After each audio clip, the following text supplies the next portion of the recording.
Watching Real Fans Real Talk should be a unanimous decision. RealFansRealTalk.com, where orthodontist Trip Yung and intern Tom for the white and black fans, Asia to Manhattan. I get all my facts from my bro Mark the Statman. If you're not tuned in, I recommend the CAT scan. And if your brain checks out, then you deserve a backhand. Sports, gossip, all the hot topics. RealFansRealTalk.com got it. They got the hottest bloggers. Is Jeremy Lin hurt? Well, log onto the site and you can hear it from them first. I'm talking about the latest. I'm talking about the greatest. Go check out the archives. Even tell a neighbor. Tell them Bobby sent ya. From spring to winter, tuning in should be the only thing on your agenda. Certified cosign, you know what I'm about, son. RealFansRealTalk.com. I'm out one. Real fans, real talk. Real fans, real talk. RealFansRealTalk.com. RealFansRealTalk.com. Real fans, real talk. Real fans, real talk. RealFansRealTalk.com. RealFansRealTalk.com. Hello, everyone. Welcome to a special edition of Real Fans Real Talk. I'm Mark the Statman Skevich. We got a special episode lined up with NFL action, U.S. Open action, other sports topics. But the reason why it's special is we have some of our interviews from the Ring 10 charity boxing event, including HBO's Harold Lederman, James Bonecrusher Smith, and movie star and actor Holt Mccallany. But first, let me introduce my co-host, the one and only legendary Trip Yung. What's going on, ladies and gentlemen? We are back officially live again. Real Fans Real Talk right here, Bronx Net Channel 68 on Cablevision. And of course, if you're watching on Verizon, it's 34. But I know we got a lot to get into today on the show. So, Statman, you want to lead us off? Well, of course, Serena Williams is going strong in the U.S. Open. I have to start off with that because that's Trip Young's boo, wifey for lifey right there. You know that. The only person so far on the women's side that advanced to the quarterfinals is Victoria Azarenka, but Serena Williams plays a little later on against Anna Ivanovic. So I'm expecting her to win it all. So is Trip Yung, obviously. There's pretty much no debate on that one. Well, when it comes to this panel of judges, Serena Williams with the power serve, even though she's not ranked number one, she's ranked number 4. Azarenka is actually ranked number 1. And if she does make the finals, that's how it's gonna end up. It's gonna be Serena versus her. So, but right now they're both looking good.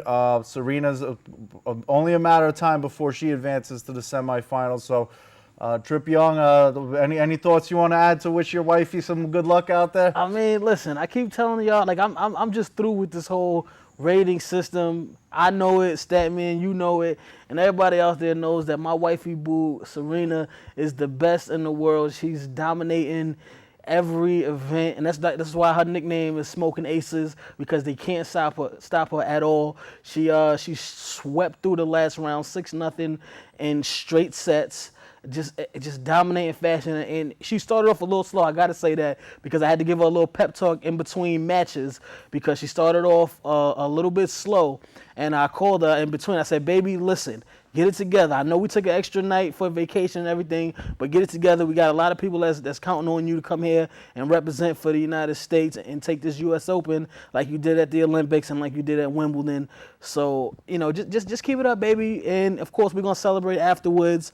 I know Maria Sharapova is actually playing right now. She was actually down 4 sets to nothing.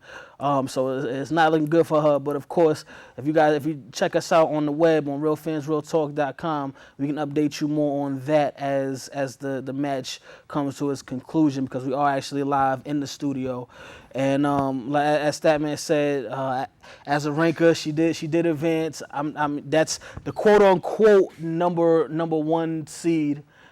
You know, that's the title that they gave her. I don't go by that. Everybody knows my baby's number 1. On the men's side, though, we got a lot of action. Actually, we had a I guess would you call it a bye or a skip or I don't know. Walkover is the technical term. A walkover because Arthur Damas's boy, Roger Federer, he actually was able to advance without playing. He was scheduled to face Marty Fish from the United States, and he had to pull out because of his heart. He had earlier he had some problems with his heart, and they were taking some safety precautions, so he had to pull out of this year's U.S. Open. So we will not get to see that definitely match. Better safe than sorry, but it's not. I mean, most people didn't really give Marty Fish a chance, ranked number 23 against the number 1 Roger Federer, who's favorite to win it all.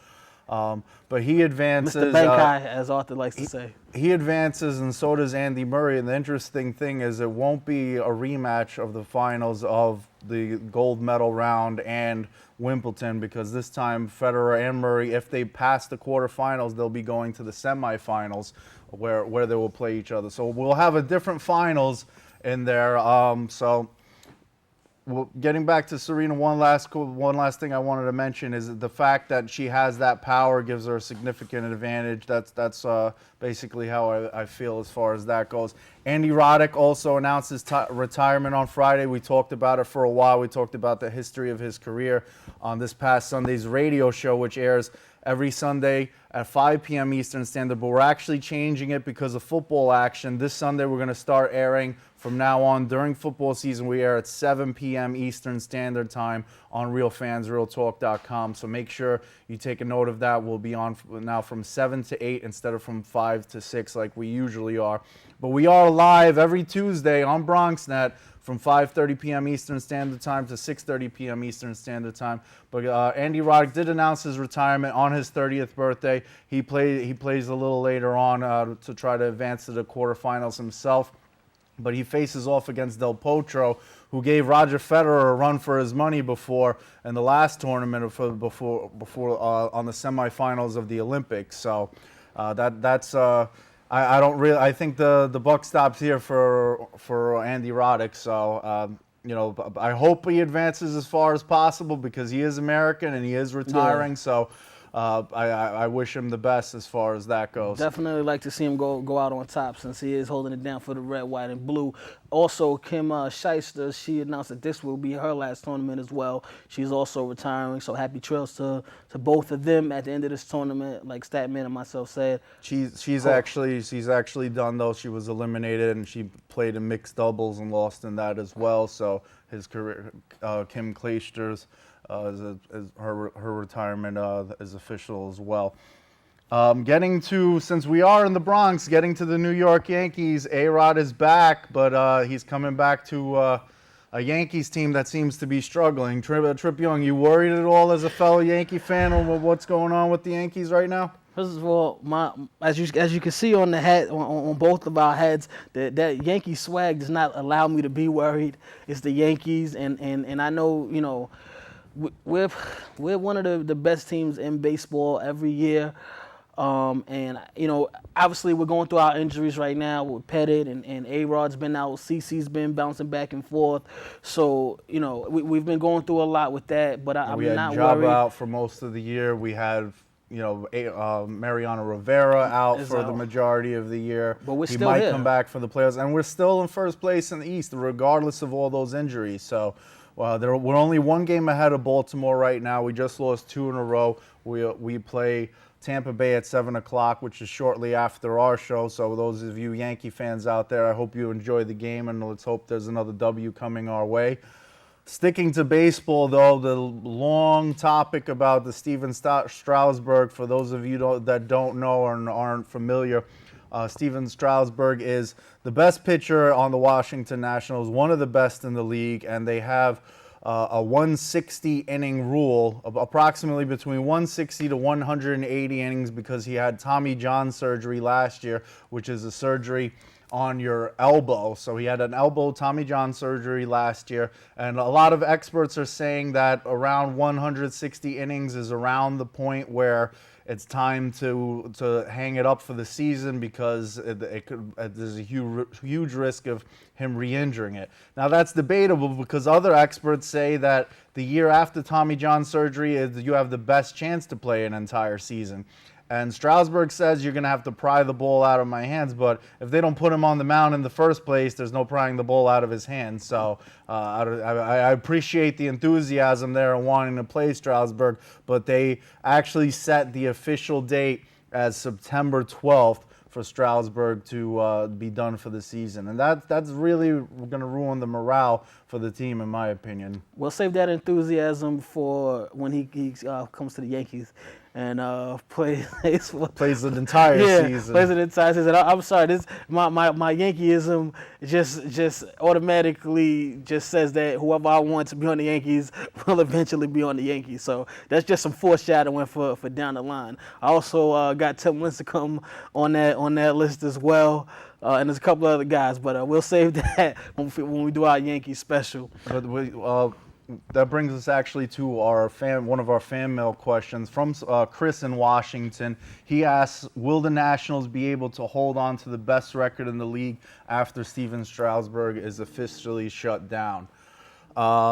Chris, I don't know what to tell you. I mean, I know they're 82 and 52 right now. That's 6 better than the Yankees, 2 better than Texas. So I'm thinking the best in the league. I mean, it's rough because Cincinnati's only about a game behind them as well. So.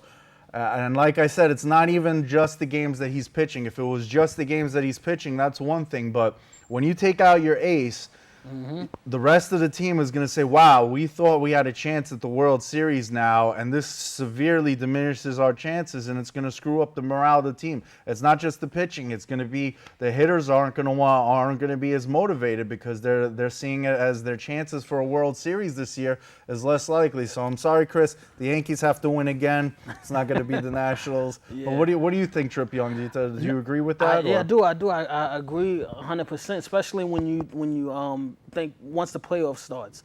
Now you're talking about the Nationals' number 2 starter is going to be facing off against the number 1 starter from every other team that they play, which,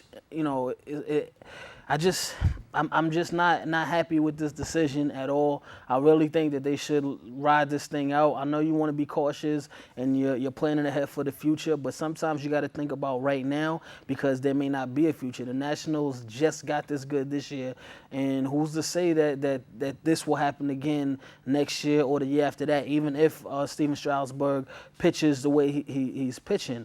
So I really think while what the expression is, you got to strike while the iron is hot. I really think that they should just let him play it out. He's feeling fine. He says he's feeling fine. He obviously doesn't want to get off the mound and stop pitching. The team really needs him, and he's a candidate for the National League Cy Young Award this season. Let the man play baseball and go out for that ring. Now, of course, the Yankees, that is theirs this season, but you might as well just let them, try it out. At least be runner-up, be runner-up in the National League, get the pennant National League, and we take it from there. But that's exactly. just. But we're switching over to football. But I just want to remind everyone, if you want to send us fan mail questions, it's fanmail@realfansrealtalk.com. That's our email address. Also, like us on Facebook for different Facebook funny photos, as well as updates on special shows that we do, different YouTube videos, all our past episodes we post on our Facebook page. That's facebook.com/realfansrealtalk. Also, all our individual contact information is on the realfansrealtalk.com website under the contacts page. That will be myself, Trip Young's Twitter addresses and individual emails. And our Twitter address is @realfantalk, but our individual ones are all on the realfansrealtalk.com website. Getting to another fan mail question, but before I do, Maurice Jones Drew ended his holdout, and he's officially back with the Jaguars. So thank you, because I got him on my fantasy team. So I'm glad that he came back just in time to start the season. So John from Gainesville, Florida, which is Tim Tebow country, University of Florida, Florida Gators out there. Will Maurice Jones Drew rush for over 1,200 yards this season? Well, I know, John, that the holdout, some people are thinking it might affect his performance, but from his interview, what it seemed like was that he wanted to play and he didn't want to hurt his team. And he's done over 1,200 yards the past 3 seasons, and he's been increasing. Last year, he'd led the league with 1,600. And let's face it, the Jacksonville's passing game isn't really that great. So Maurice Jones Drew's been carrying the workload, and he's going to have to do it again this season. So even if he's not in top form the first game, I think he's going to catch up and go back to the MJD of the past. But Trip Yung, what do you think? I will say this, watch out for the Jaguars this season because they drafted Justin Blackmon, who is looking really good. He was looking great in preseason, and the chemistry between him and Blaine Gabbert is building, and I think he could have a big year. So definitely watch out for him. I know their passing game has been horrible, the past couple of years, but they got a primetime receiver in Justin Blackmon in the draft this year, and I think that he's going to have a big season. So watch out for him. All right. Well, the Giants game. I'm a diehard Giants fan, and the regular season is finally starting Wednesday night, tomorrow. That's right. One more day away, and it's back to regular season football. I can't wait. At MetLife, At too. MetLife Stadium, the Giants are ready to kick the Cowgirls' butts, and Hold the on, Dallas I Cowgirls. got to say this real quick, Stepman, because I know we got some people in the programming department that are Cowboys fans. So I'm sorry, guys, but we about to kick your team right now, and it's going down tomorrow. Prepare for a loss to start off your season. Exactly. It's a great matchup.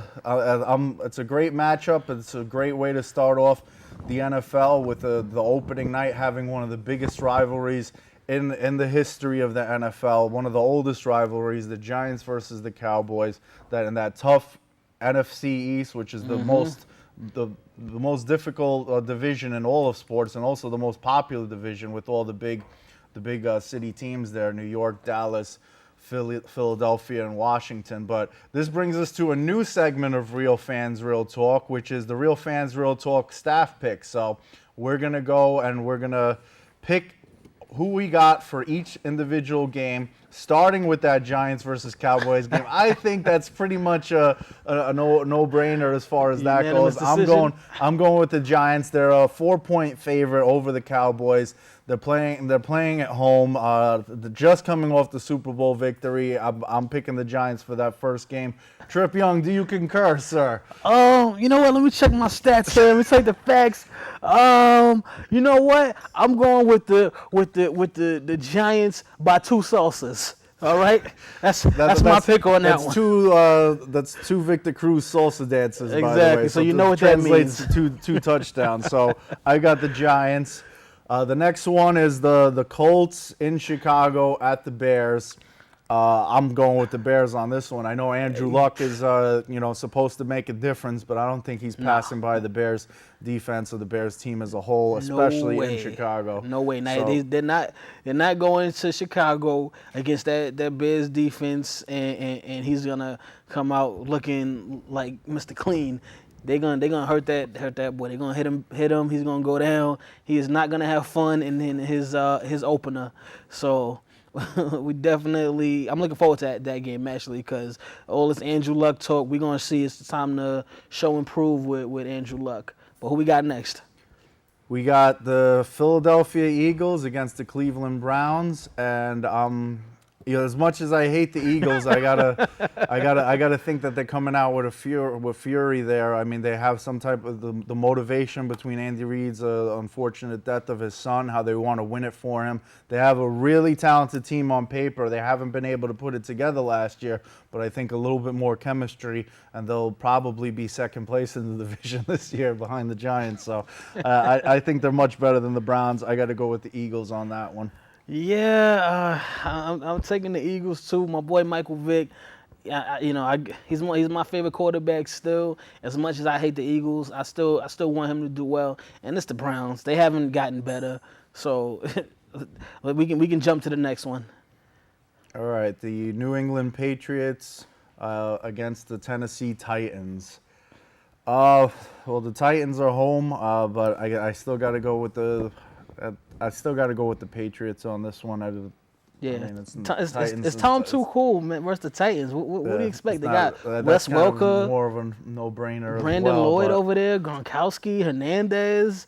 There's no question. Tom Brady is going to have a big night. 350 yards, 4 touchdowns in that area. So we could jump to the next one. We got to. So far we're all agreeing, and Yeah, these are pretty much all the favorites according to Vegas too. I mean, I don't have to look it up, but I'm pretty sure that's the case as far as the first ones we got into. The next one is the Atlanta Falcons at Kansas City against the Chiefs. I like the Chiefs' defense, but I think the Falcons are still a much better team. So I'm gonna go with the Falcons. Yep, got to go with the Falcons too, man. Roddy White coming off a great season. My man Julio Jones, he's gonna be back and getting better every season. Matt Ryan and those guys, and Michael the Burner Turner, who I also have on my fantasy team. So I'm looking forward to a big game from you this weekend too. All right, so got to take the Falcons at this one. All right, next one up, but maybe we'll disagree on one eventually. But the Jaguars against the Vikings. So you have MJD, who we were just talking about, Maurice Jones Drew, going up against another great running back in Adrian Peterson. The Vikings are home. I think Ponder is going to be playing better, and I think I'm going to give a slight edge over to the Vikings.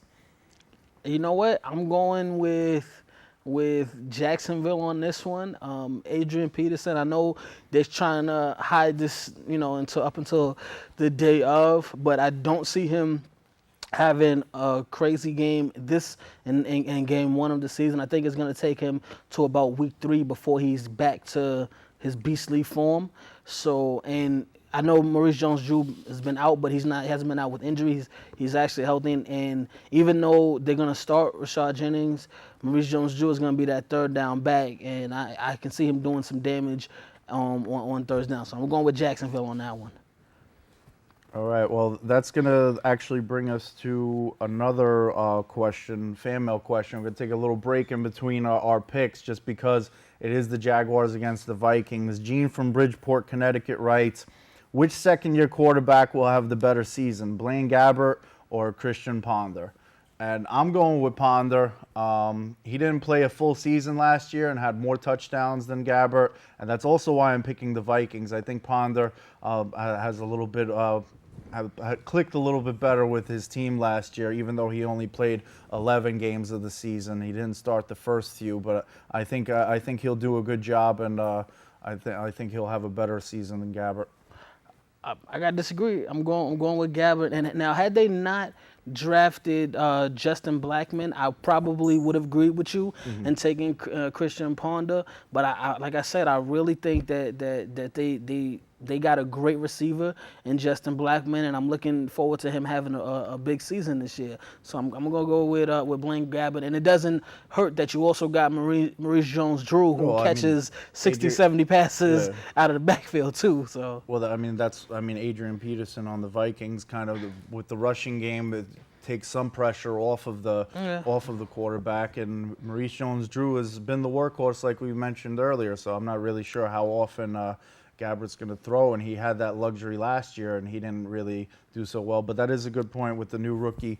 But I don't think either one of them are going to have a good season, to be honest with you. But I don't see anybody throw 4,000 yards. As far as between the two, I go with Ponder. But moving on to the next matchup. The Washington Redskins are over at the New Orleans Saints. I think we're both going to go with the Saints on that one. Yeah, you can just check that off. Be a blowout. RG3, good luck in your first game, but I'm going with the Saints. So you could just jump to the Bills and the one touchdown Jets in the preseason. They finally managed to do it, ladies and gentlemen. They did score the touchdown in the preseason. And you know what? Just because of that touchdown, and this is the only reason I'm picking the Jets to win this game.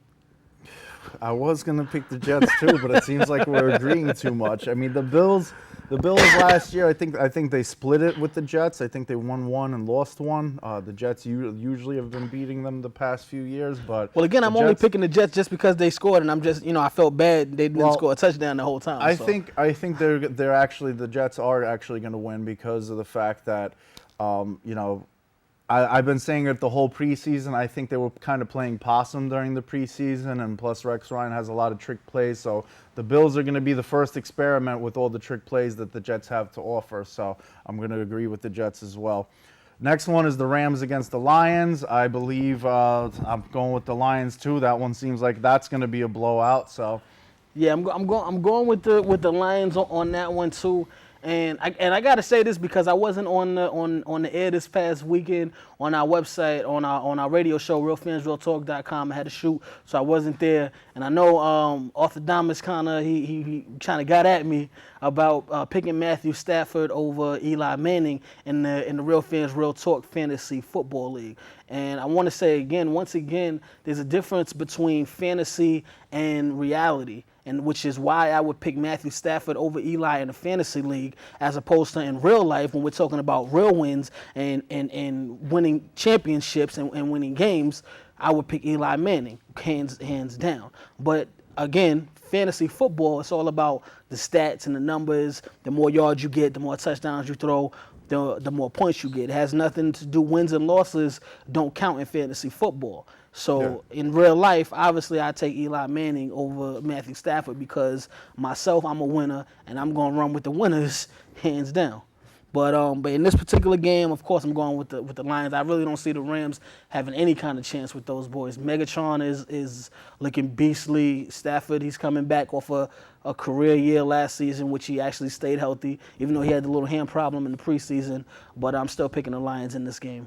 We're going to go into that, the rest of the rundown as far as our team picks. But getting back to that Stafford versus Manning situation, the stats don't always mean anything, and that's coming from the Statman, okay?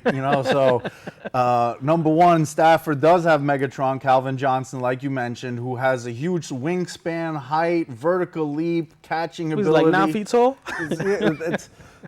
He could catch something if it's 10 feet high. It's crazy. He's a beast. And people say, oh well, even without Megatron's numbers, he still had more yards than Eli's first few years as well. And you're comparing the past to the present. Number one, Eli only had about 100 yards less than Stafford. Yes, he threw for more touchdowns, but the Giants end up running when they get closer down the line. So there was a lot of rushing time. If you take away Calvin Johnson from their team, everything changes because those same receivers that are catching those touchdowns, they don't get those opportunities because you can pretty much every one of the other receivers, you can put single coverage on them. Calvin Johnson, you have to double team, sometimes even triple team. Yeah. So if you're taking him out the equation, all that other stuff stops.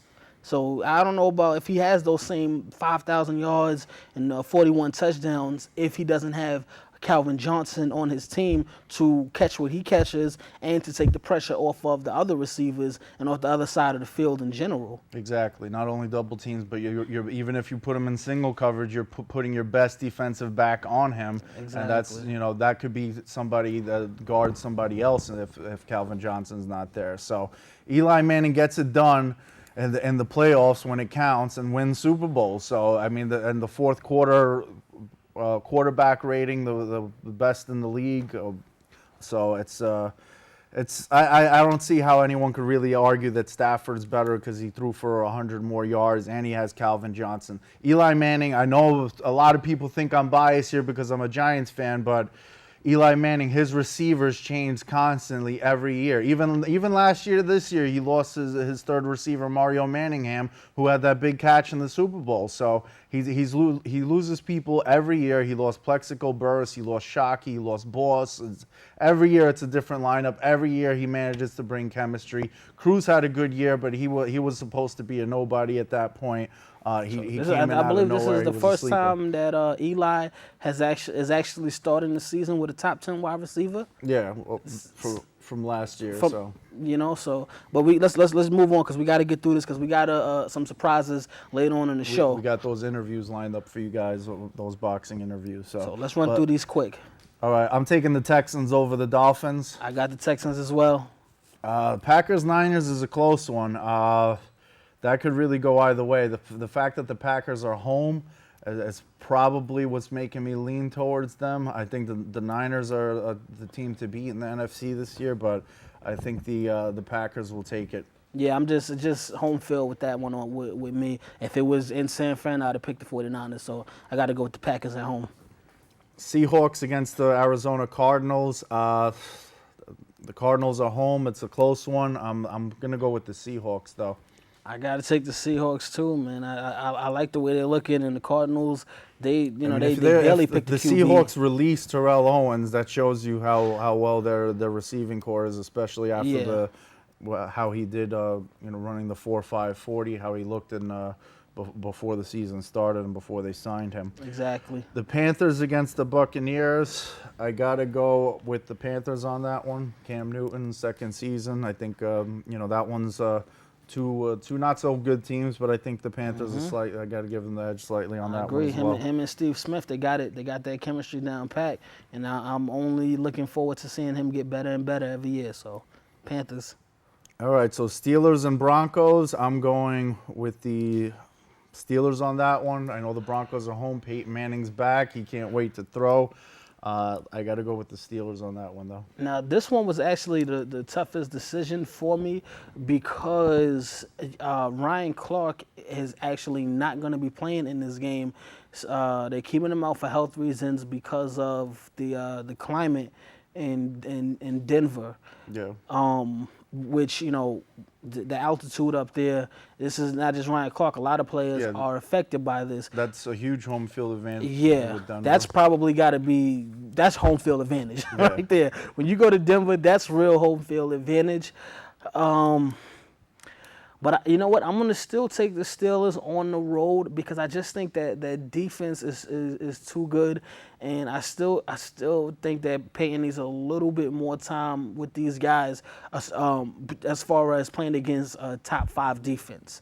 What they're going to do in those kind of situations. If it was the Browns, I would say I would pick the Broncos. But in this situation, I'm going to still go with the Steelers.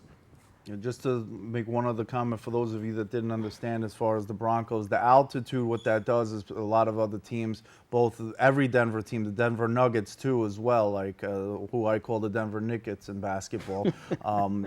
With that altitude, it makes the air thinner, so the people who aren't used to playing get a run out of air quicker. So that's one advantage that Denver has historically had. If you're used to practicing there and you're used to that altitude, the opposing teams tend to run out of breath quicker. So that's how that works with that home field advantage over in Denver. The next one up, Bengals-Ravens. I know the Ravens are your peoples over there, Trip Yung. Uncle Ray, you know that. I'm going to agree with that one as well. That's not really much of a matchup there. Chargers at Oakland against the Raiders.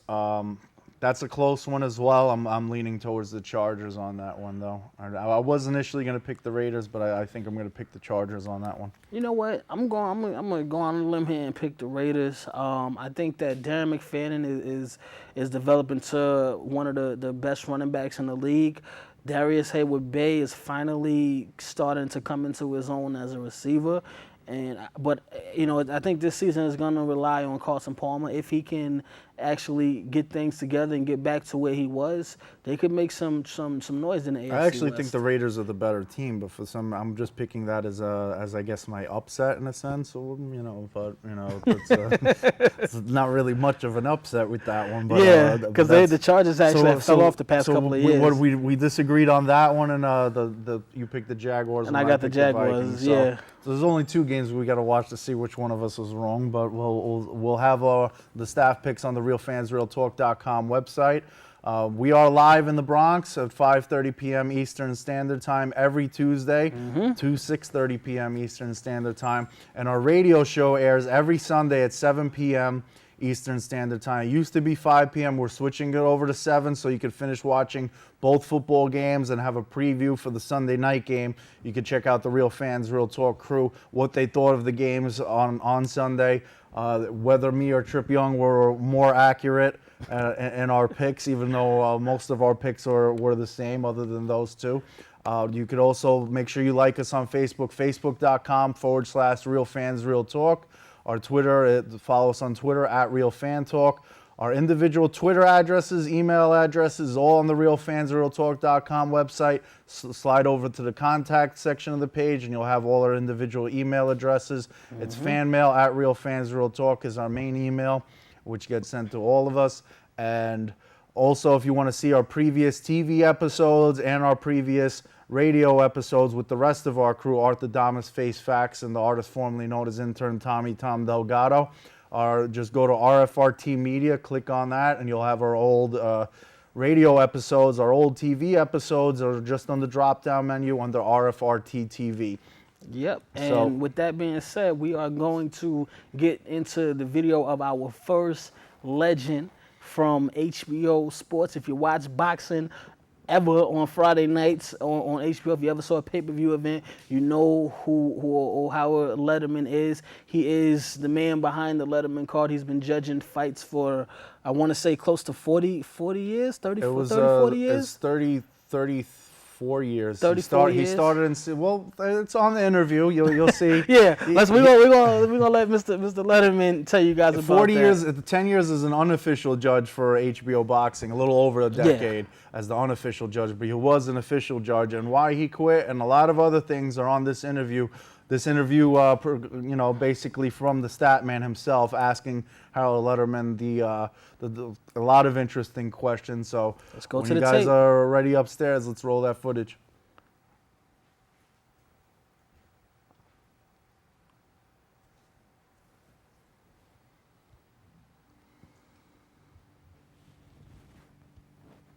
Also known as the Letterman card on HBO Boxing. I'm sure you've heard of it. A lot of people don't know this is also an Ivy League graduate of Columbia.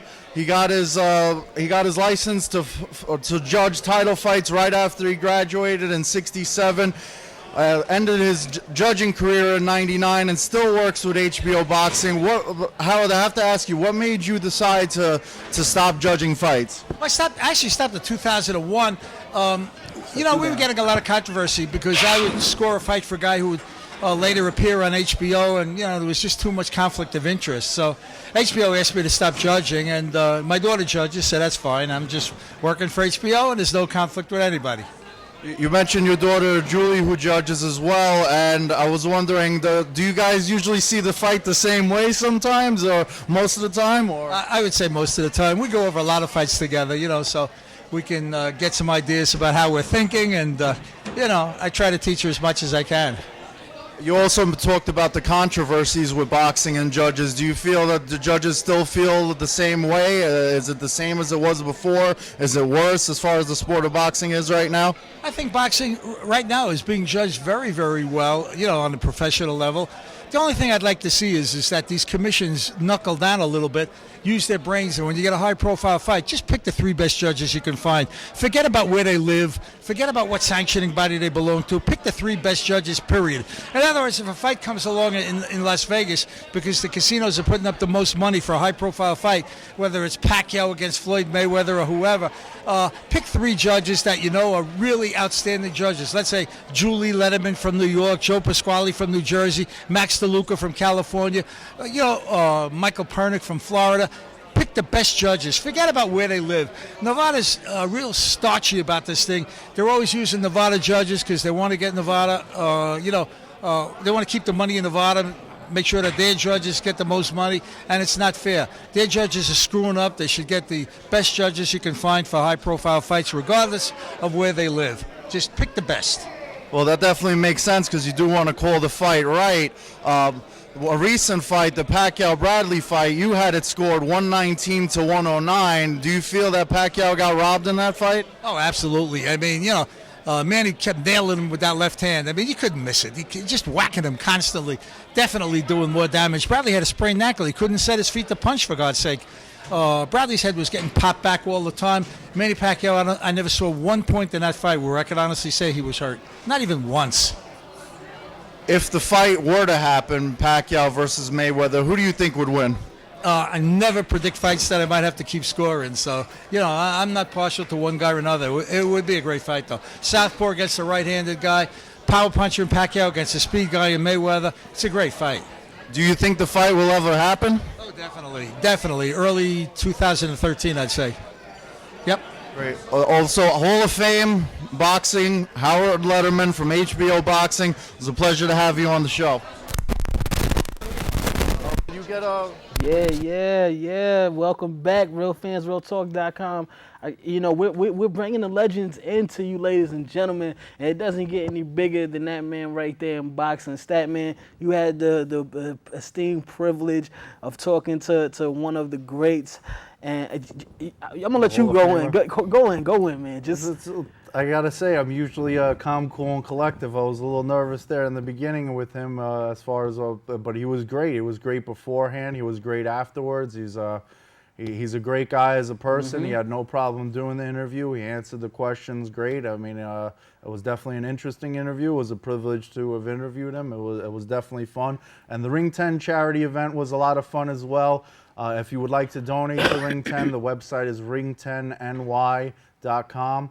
You could also just go on the realfansrealtalk.com website under the charities, and it has the promotion there for Ring 10 Boxing for the event that we attended a few weeks ago. So if you'd like to donate, what it's for basically is former boxers who fall on hard times after their career. A lot of these guys have a lot of medical issues. A lot of these guys spend the money or got screwed by their managers, screwed by their money managers, and it's unfortunate. Some of them, including Iran Barkley, who we had on the show before, was homeless at one point in time. Ring 10 helped him out, got him back on his feet. A lot of sad stories in it, and it's a good thing that Ring 10 is out there. So exactly. That's how we got the pleasure of these interviews, including the Harold Lederman one that you just saw, and the next two that you're about to see. One with movie star and TV actor Holt Mccallany, and also former middleweight champion James Bonecrusher Smith, who also fought Tyson as well. So that's an interesting interview, which I had the pleasure to conduct as well. But at this point in time, we have a little segment on the show called This Day in Sports History. I'm going to start it off with, in 1972, U.S. swimmer Mark Spitz becomes the first athlete to win 7 gold medals. Obviously, Michael Phelps got a lot more than that, but at the time, he was doing it way back. Lucky number 7 was good there for Mark Spitz, but and that was without the Subway endorsement deal. He did without that. Without the Subway, yeah, he did. So, but Mark Spitz, I'm sorry that Michael Phelps had to spits on your on your 7 gold medals there, but. It was, at least it's another U.S. Swimmer that shatters it. So exactly. So, definitely in 1991, of course, I'm loving this one. A panel of 8 baseball experts vote to drop the asterisk next to Roger Maris's home run record and determine an official no-hitter must go at least 9 innings. So both of those things happen on the same day. But shout out to Roger Maris, who is a Yankee. Once a Yankee, always a Yankee. And again, we're right here in the Bronx, so loving that one. And the next one is, in 1994, the Cleveland Browns were the first team in NFL to score the 2-point conversion. So it's, the 2-point conversion, the nice little rule that they invented. So it came down to, it makes the game a lot more exciting, especially towards the end of the game when that 2 points will make a difference between a tie, victory, or closer to a tie. So the 2-point conversion rule, definitely a great addition to the NFL. So. And of course, now we're gonna go back into another interview. I got a chance to chop it up with actor extraordinaire Holt Mccallany, who he's been in a lot of movies. He's been in Fight Club. He was in that movie. He just had a show on FX called Lights Out. which he'll get into a little bit in the interview, and he's got a couple other projects that he's working on that will be out later this year and early next year. One that he's working on with Sylvester Stallone. But we are going to jump into that video now. This is Trip Yung, and of course I'm here with Holt Mccallany, actor extraordinaire. He's been in everything I could possibly think of. He's been in it, and of course he's joining the Ring 10 family this afternoon for this wonderful occasion. Mr. Mccallany, how did you wind up linking up with Ring 10? You know, I got an invitation from Matt Farrago, who organized the event, and he told me about some of the guys that were going to be here. Many of them are friends of mine, like my friend Iran Blade Barkley, who's in the house. And I was just Michael Olajide, just a lot of guys that I've known over the years. And I thought it would be a fun afternoon just to come out and support Ring 10. And so you are a huge boxing fan, correct? Boxing fan, yes, sir. Yep. Now, you also did a television show called Lights Out where you played a retired heavyweight boxing champion. Could you tell us a little bit about that? Sure. It was a show about a former champion who's suffering from the early symptoms of pugilistic dementia. So he's starting to lose his memory a little bit, but he has financial problems like a lot of fighters have after they retire. So he decides to make a comeback, even though he has these medical issues, just to try to make one last run for the title, try to provide for his family. Now, you mentioned that he fell upon hard times, which is what Ring 10 is kind of all about, helping out these boxers who are falling on hard times. What do you think about their efforts in trying to get this thing organized to help these boxers? Yeah, you know, I think that it's long overdue. You know, in other sports, there are support systems, to help the athletes, unions and and organizations that are there to try to help the athletes. Boxing doesn't have that, and I've had the opportunity in my life to know a lot of fighters, and it breaks my heart when I see a lot of them, destitute at the end of their careers because they've been taken advantage of by corrupt promoters, and because they've been given bad financial advice, and, because sometimes they don't realize, do you know what I mean, that those big paydays don't last forever, and so I think that if there could be some kind of pension system for veteran boxers, that would be a wonderful thing, even if I don't know how the deal would be structured. I mean, there are lots of different ideas about how that could happen, but, these big fighters that are fighting for these multi-million-dollar purses, I don't see why there couldn't be some kind of a system whereby a very small percentage of those big purses would just set aside for a fund that was there, to be able to help retired fighters who fall upon hard times later in their lives. Agree. Now, one last question for you, Holt.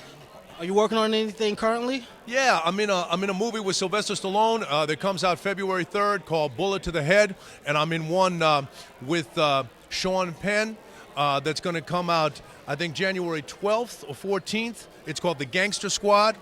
I'm in a new television show for CBS called Golden Boy that will also be debuting in January, and I got a few other things that'll come out later in 2013, but those are the most current ones. All right, so there you have it, ladies and gentlemen. This is Trip Yung, and I'm here with Holt Mccallany. I told you he was all over the place, acting in everything from movies to television shows. So be on the lookout for those shows on CBS and Golden Boy, correct? Yeah, Golden Boy. Be on the lookout for that, and we will get back with you later on. That's right, man. You see what we bringing you here. We got some more greats for you guys, but that was Holt Mccallany, and like he said, he's going to be in a new show called Golden Boy that's going to be on CBS. He's got 2 movies coming out, one later this year and then one in January with Sean Penn. But a great experience. The whole Ring 10 charity event was amazing. We got a couple more guys, and as the show, in the next couple of weeks, we'll keep bringing you those interviews. But we got one more big interview, and when I say big interview, I mean big bone-crushing interview. But I'm going to let the Statman talk to you about that one. Yeah, it's the first time I'm interviewing somebody that's actually bigger than me, so it was a little intimidating there. James Bonecrusher Smith, who stepped into the ring with Tyson. We also talked about another one of his fights, but I don't want to ruin it for you guys. We'll just take a look at the interview that I had with him, and you'll see what we talked about. Mark the Statman Skevich with Real Fans Real Talk, and I'm here with James Bonecrusher Smith. And James, I got to ask you, what made you get involved with the Ring 10 charity event? Well, you know, Matt and myself, we had the same manager, Alan Kornberg from New York, and we had a chance to meet each other many years ago, and we stayed in contact. And when he told me about this organization, I felt compelled to be part of it. You also mentioned during the charity event that you had a book coming out and you would like to have it a press conference on the anniversary of your fight against terrible Tim Witherspoon, where you won your first championship belt. What is the book about exactly? Well, it's about Mad. The name of the book is Mad at the Crossroads of Life, and I started getting mad when I was in the first grade, about 6 years old. I didn't want to go to school, and I was a big crybaby. And my mom and dad was determined I was going to school, so they'd have my other older brother and sister drop me off at that first grade. And she put a belt on me, a fan belt. And I started getting mad, and I took a note home to mom and daddy, and they put a switch on me. So I made a decision, make a decision. I got mad. And all the way through my life, all the way through my career, I had to get mad, and I had to make a decision. So I think, being that I got mad with Don King, and I came up to Madison Square Garden December 12, 1986, I thought it would be appropriate to come back 12/12/2012 at Madison Square Garden in New York City and have a book release, a press conference, and I want all the media to come and help me make this thing happen, because we're going to give, I just decided today that we're going to give some of the proceeds to Ring 10. The Bible says, give and you shall receive. Well, Ring 10 is definitely a great charity organization. We got to do a documentary, HBO. As far as one of your most famous opponents, you fought Mike Tyson, and a lot of people consider that to be a boring fight throughout the majority of the fight. But then the last 30 seconds is when they saw the fire, and you got mad, and you really went after him. But at that point, it wasn't enough. Do you think you weren't prepared for that fight properly, or what happened? Mentally unprepared for that fight, and really, had I got mad early on, and really looking back at it, my corner was saying, get mad. If I just say, get mad, hit him. And they knew I had the potential to take Tyson out, and I don't know, for whatever reason, I didn't do it. How do you think boxing relates to nowadays as opposed to boxing of your time? Well, it's so much money to the guys that ever get to pay-per-view. They make so much money, and they fight every now and then, every other year and whatever, because they make so much money. I think they're spoiled. You know, there was a time in my career where I fought 2 guys in 10 days. 2 knockouts, but 2 guys. You see what I'm saying? In 10 days. Now these guys might fight once every other year or something. You know, they make so much money. They're spoiled. One of your earlier fights was against Frank Bruno, who was also undefeated, and you were the underdog on that one. Do you recall that fight? Can you tell us anything about that one? Do I recall that fight? I flew all the way to London, England, and when I got to the airport in Heathrow, I said, "Where is Frank Bruno? I'm gonna knock him out." And the Englishman said, "Well, James, how do you feel you're gonna knock Frank out? He's knocked out every American that's come over here." I said, "Have you ever heard of LL Cool J?" Said, "What?" LL Cool J said, "Mama said knock you out." That's exactly right. Knock you out, eh? And Frank was wearing me out. We fought late at night so the fight could be shown on NBC in America. And he was wearing me out. And I think had he just moved around in the last round, the 10th round, he'd have been okay. But he came straight towards me. Even though I was tired, I didn't have to chase him no more. He came straight towards me. I turned the left hook over, and then I just kept following up with punches, boom, boom, boom, boom, boom. And about 30 seconds left, I knocked him out. And I think I fell on top of him so he couldn't get up. What do you think out of all of the big fights that you had, would you consider your favorite? Well, people ask me what was my toughest fight, and this is going to shock and amaze you. My toughest fight was, and I lost to her that fight. It was about 6 years ago, my ex-wife. All right. Well, one of the more interesting topics and the debated topics nowadays, if you're following boxing, obviously, is Mayweather-Pacquiao. All the drama behind it. Do you think the fight will ever happen? And if it does, who do you think would win? I don't know what those guys are doing. Had they both trained and kept fighting, and it would have been a pick'ems fight. But I still think it's a pick'em fight. I think they're kind of toying with each other. They going through some changes and stuff. But whoever brings it that night, I think, can win the fight. Either one of those guys can win the fight. All right. Mark the Statman Skevich with James Bonecrusher Smith. Thank you for joining us. Thank you. It's a pleasure having you. Let's make it happen. Definitely an entertaining interview there with James Bonecrusher Smith, and like I said, somebody that's actually bigger than me that I'm interviewing, but very comical. It was an enjoyable interview that I had with him, and we'll have all the interviews posted on the RealFansRealTalk.com website later on this week, so make sure you constantly check out RealFansRealTalk.com. Once again, we air live every Tuesday here on BronxNet, Channel 68 for Cablevision, and 35 for Verizon. Also, every Sunday, we're changing our time slot for our radio show. Make sure you make a note of it. It's going to be on at 7 p.m. from now on during the course of the football season. So that way you can enjoy all the NFL action before Sunday Night Football, and then get a little take on what myself, Trip Yung, and the rest of the crew have to say about the first few games of that Sunday, as well as a lot of other sports topics. But we're going to take another fan mail question before we get off the air, because we're running out of time soon. I gotta say, Stat. I think didn't Bonecrusher hire you, Statman, as his PR person? Yeah, he wants me to be the one to set it up for Madison Square Garden. He gave me his business card. He's like, "Make it happen, Statman. I know you got connections." I'll be like, "I'll see what I can do, Bonecrusher. It's a Madison Square Garden. It's a little bit difficult, but nothing that the Statman can't do. I'll get to work on that one."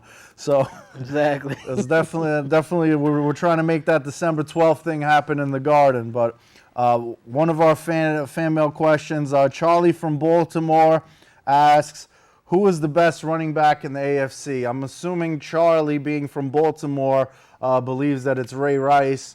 And I'm assuming Trip Yung, since he's a Baltimore fan, and the AFC is going to agree with you on that one. And I'd have to say so, too. I know MJD had more yards last year, but that's because, with Gabbert, like we talked about it earlier on in the show, that he's not as talented of a quarterback, so Maurice Jones Drew kind of has to hold the workload out over there in Jacksonville. So yeah, I'm assuming you concur with Ray Rice as well, Trip Yung? Yeah, man, I got to. He's been beasting. He's just all over the field. And looking at him in preseason, he's not slowing down. And he actually was in training camp and was in preseason going ham. That's and a big difference as well. I think that his numbers are just going to keep getting better. He's a monster, man. All right, final question. Joey from the Bronx asks us, who will finish with the AL East title? Joey, come on now. I mean, we're both Yankee fans. I'm sure you're a Yankee fan, being from the Bronx and asking us this. They're only one game ahead of Baltimore, but the Yankees always pull it off most of the time. I'm feeling it this year as well. The Yankees are going to win the AL East. So I think that's, like Harold Lederman said, a unanimous decision, like he said earlier on in the show about watching Real Fans Real Talk. So yeah, you're right. It's a unanimous decision, man. Yankees all the way. They're going to take it this year, and they're going to take that World Series title and bring it back to the Bronx. We're at the final thought segment of our show, so I'm going to have to say my final thought is you can't spell elite without Eli. I'm bringing it back. It's back to football season. Just like I said on the radio show, you cannot spell elite without Eli. Let's go, Eli Manning. Let's get 3 Super Bowl MVPs. And I'm gonna take my final thought. I'm gonna shout out everybody that's been showing us love along the way. Harold Lederman, Holt Mccallany, DJ K Slade from Hot 97, and all of these guys that's been showing us love. So shout out to y'all, and thanks for holding down the Real Fans Real Talk team and showing us that love when y'all out doing y'all thing. So. All right, have a good night, everyone. Enjoy the Yankee game. Thanks for joining us. Real Fans, Real Talk. RealFansRealTalk.com, where orthodontist Trip Yung and intern Tom for the white and black fans. Asia to Manhattan, I get all my facts from my bro Mark the Statman. If you're not tuned in, I recommend the CAT scan. And if your brain checks out, then you deserve a backhand. Sports, gossip, all the hot topics. RealFansRealTalk.com got it. They got the hottest bloggers. Is Jeremy Lin hurt? Well, log onto the site and you can hear it from them first. I'm talking about the latest, I'm talking about the greatest. Go check out the archives, even tell a neighbor, tell them Bobby sent ya. From spring to winter, tuning in should be the only thing on your agenda. Certified cosign, you know what I'm about, son. RealFansRealTalk.com, I'm out one. Real fans, real talk. Real fans, real talk. RealFansRealTalk.com. RealFansRealTalk.com. Real fans, real talk. Real fans, real talk. RealFansRealTalk.com. RealFansRealTalk.com.